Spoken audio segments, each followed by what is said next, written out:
Welcome back to Revenue and Margin, brought to you by Rob Malenik. I want to actually talk today about margin.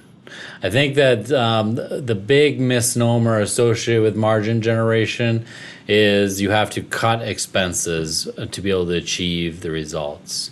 And I think that if you look back at my career, I've actually been a turnaround consultant for many, many years before I became a CFO about a decade ago.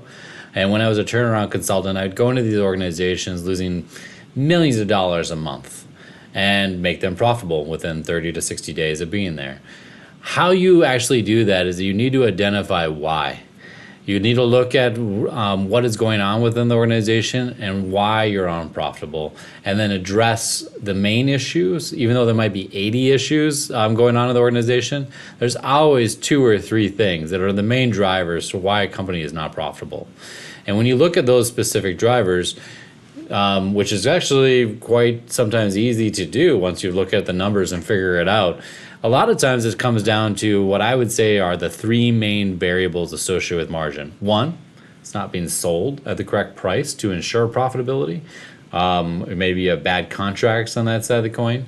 Number 2 is that you're looking at your variable cost of production versus what most organizations look at as their entire P&L.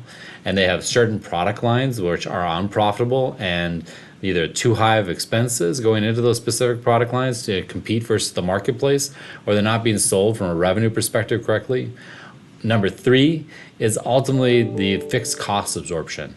Many times organizations don't truly understand their cost of goods sold, and they don't understand that every single product line, be it no matter what product line you're in, if you don't truly understand what individual profit you're gaining from an individual sale at any given point, a lot of these organizations get turned upside down associated with their cost structure and don't understand their contribution to fixed and their fixed cost absorption, and they make bad decisions. I still recall going into an organization, and I'll leave this company anonymous, but it was basically a company that did manufacturing all over the world, and they'd closed a firm location in the upper Midwest, and that firm location had been moved, all the production from that location had been moved down into Mexico, and this was going to save them tons of money, supposedly.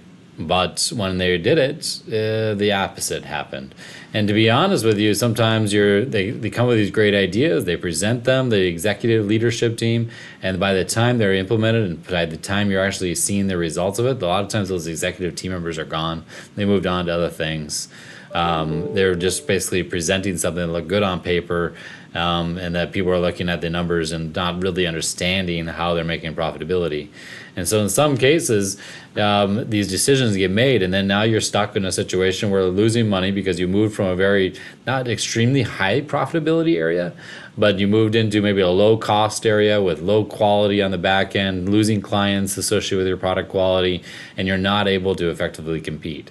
And so I truly believe this, that before you make full decisions, just because there's something that's put together on analytics, somebody creates a fancy presentation, you got to have your feet on the ground. You've got to be able to go walk around, talk the talk, look past the numbers, verify that the numbers are accurate and structured in such a way that allows you to actually manage the organization. And if you don't have the information readily accessible because of the complexity of the business and the income statement, you need to have management reporting that is accurately reflective of the metrics necessary to manage the business.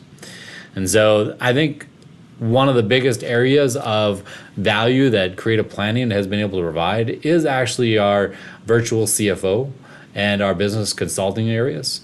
Those organizations have been able to effectively do this across the Midwest and the United States for clients right now to be able to drive growth associated with their clients' bottom line and profitability.